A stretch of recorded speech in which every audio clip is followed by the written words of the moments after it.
Oke, baik. Bismillah. Assalamualaikum warahmatullahi wabarakatuh. Perkenalkan, nama saya Andi Abiusaki dengan NIM 2024 0501 03 122.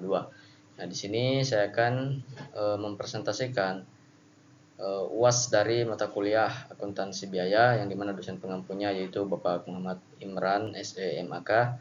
Nah, di sini saya akan mempresentasikan dari materi kelompok 7 sampai dengan kelompok 13. Nah, langsung saja untuk mengefisienkan waktu. Yang pertama kita masuk pada materi join product dan by product. Pertama pengertian dari produk utama atau join product. Nah, join product adalah produk utama yang diproses secara bersamaan, sedangkan by product itu adalah produk sampingan.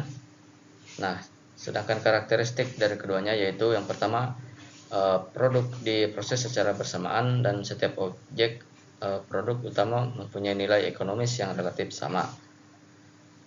Nah, yang kedua adalah every komoditas produk memiliki jalinan hubungan fisis yang sangat erat. Yang ketiga, dalam rangkaian proses produksi, dan yang keempat dikenal adanya istilah mendasar bersama yaitu split of point atau titik pisah. Nah, kemudian kita masuk pada metode dari join product dan by product. Yang pertama ada metode harga pasar atau nilai jual relatif. Yang kedua ada metode unit fisik. Yang ketiga ada metode biaya satuan rata-rata atau rata-rata sederhana. Dan yang keempat ada metode rata-rata tertimbang. Kemudian kita masuk pada materi JIT costing. Nah, JIT costing ini adalah sistem akuntansi yang disederhanakan untuk mendukung produksi. Yang kedua yaitu mekanisme atau cara kerja backflash costing. Yang pertama adalah pembelian bahan baku, yang kedua ada proses produksi berjalan, yang ketiga ada penyelesaian produk atau backflash. Yang ketiga itu syarat penerapan JIT costing. Yang pertama syaratnya yaitu siklus produksi yang pendek. Yang kedua stok WIP yang minimal. Yang ketiga produk yang standar dan massal. Yang keempat sistem produksi JIT atau JIT yang sudah berjalan. Yang ketiga tersedianya biaya standar yang andal. Terus kaitan just in time costing dengan akad syariah. Yang pertama prinsip amanah dan kejujuran atau as-sidik wa al-amanah. Yang kedua prinsip transparansi atau al-bayan. Yang ketiga prinsip tauhid dan pengelolaan sumber daya. Dan yang keempat yaitu prinsip keadilan atau al-adl dalam pembebanan biaya. Kemudian kita masuk pada material costing.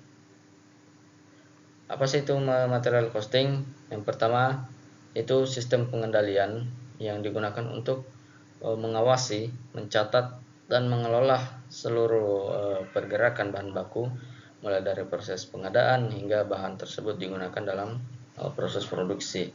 Nah, apa fungsinya? Yang pertama fungsi perencanaan, kemudian fungsi pengadaan, dan yang ketiga fungsi penyimpanan, keempat fungsi pencatatan biaya, dan kelima fungsi pengawasan. Kemudian kita masuk pada metode yang digunakan dalam controlling. Pertama metode material recruitment planning atau MRP. Yang kedua ada metode economic order quantity atau EOQ. Yang ketiga ada teknik fixed order quantity atau FOQ. Yang keempat ada metode just in time atau JIT tadi. Kemudian kita masuk pada labor controlling.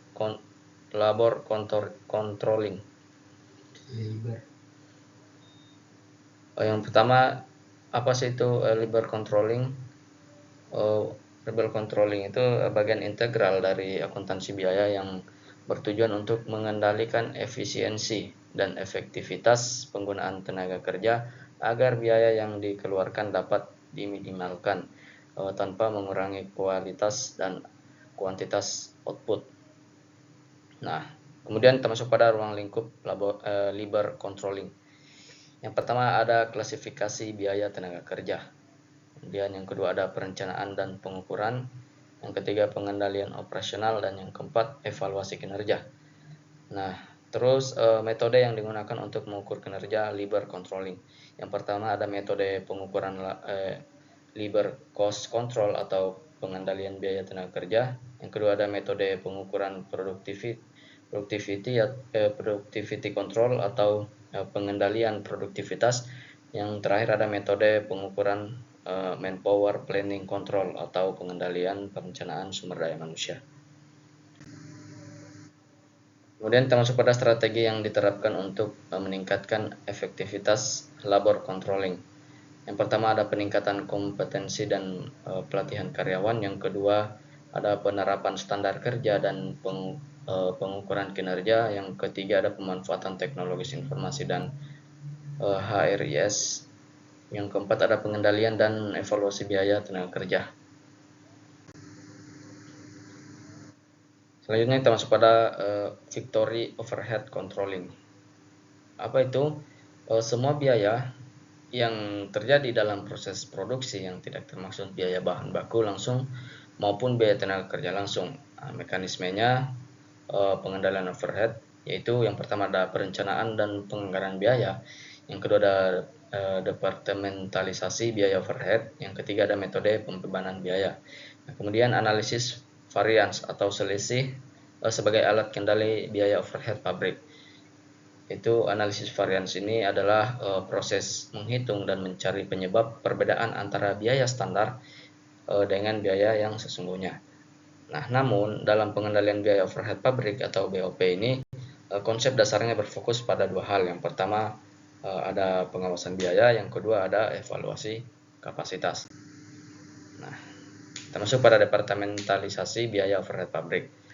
Proses pengertian dari departementalisasi ini itu proses pengelompokan, pengumpulan dan pengalokasian biaya overhead pabrik ke dalam departemen atau pusat biaya tertentu untuk menghasilkan perhitungan harga pokok produk yang lebih akurat serta mempermudah pengendalian biaya dalam perusahaan. Nah, tujuannya yaitu untuk membedakan biaya overhead pabrik secara adil dan teliti, kemudian untuk meningkatkan pengendalian biaya overhead pabrik, dan untuk menyediakan informasi yang diperlukan dalam pengambilan keputusan manajemen. Nah, penggolongan departemen ini yaitu yang pertama ada departemen produksi, yang kedua ada departemen jasa atau departemen pembantu. Nah, kemudian kita masuk pada langkah-langkahnya. Yang pertama ada mengidentifikasi dan menentukan departemen dalam perusahaan. Yang kedua ada mengumpulkan biaya overhead pabrik. Kemudian ada mengalokasikan biaya overhead ke masing-masing departemen. Keempat ada mengalokasikan biaya departemen jasa ke departemen produksi. Yang kelima menentukan tarif biaya overhead pabrik per departemen.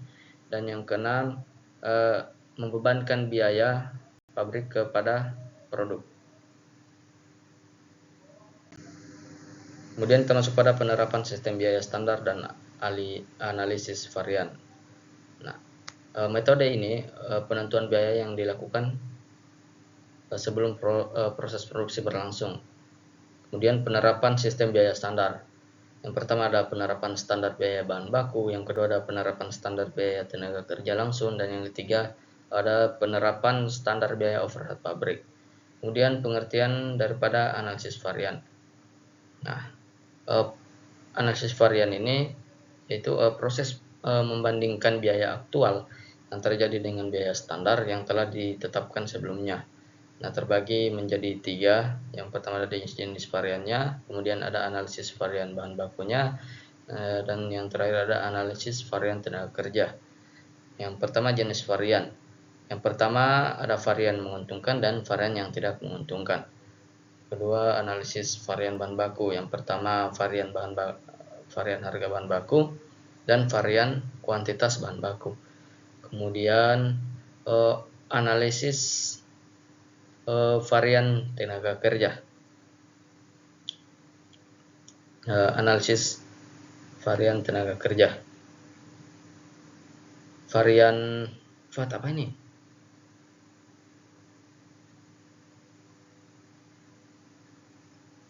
Fuad, apa bunyinya ini? Ini di sini udah terpele Pak. Tahu. Varian apa ini? Kan ada di situ. Hah? Nggak ada di situ kan? Tidak ada Lupa varian apa?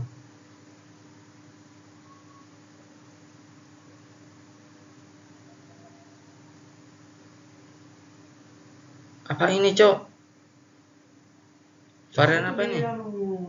Di chatmu kan kau sudah kasih masuk di filenya. Di laptop saya kasih masuk. Baru ini yang saja di sini tidak ada saya ulang lagi nih. Enggak. Jadi padahal ini terakhir ini tenaga kerja varian apa ini di? Apa sih ini? Kenapa ini? Udah ikut aja. Kurang slide. Nggak bisa kau geser kah? Tidak bisa Coba di Google. Tidak bisa juga kalau di Google. Nah terpele. Varian analisis varian.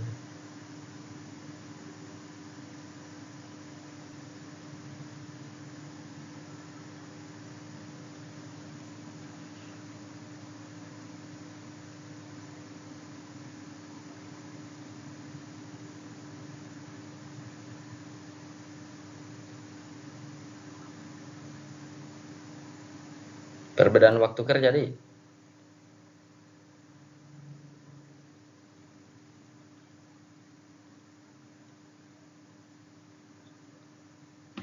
Kemudian termasuk pada analisis varian tenaga kerja. Yang pertama ada varian tarif dan yang kedua ada varian efisiensi atau perbedaan waktu kerja. Nah, kemudian termasuk pada peran analisis varian dalam pengendalian biaya. Yang pertama ada mengidentifikasi penyimpangan biaya, yang kedua mengukur tingkat efisiensi operasional, yang ketiga mengukur tingkat efisiensi operasional, yang keempat mendukung pengambilan keputusan. Kok juga kuat. Kemudian termasuk pada peran analisis varian dalam pengendalian biaya. Yang pertama ada mengidentifikasi penyimpangan biaya, yang kedua mengukur tingkat efisiensi operasional, yang ketiga mendukung pengambilan keputusan, dan yang keempat meningkatkan efektivitas pengendalian biaya. Mungkin itu saja dari saya, lebih dan kurangnya mohon dimaafkan. Khairul kalam, billahi taufiq wal hidayah. Wassalamualaikum warahmatullahi wabarakatuh.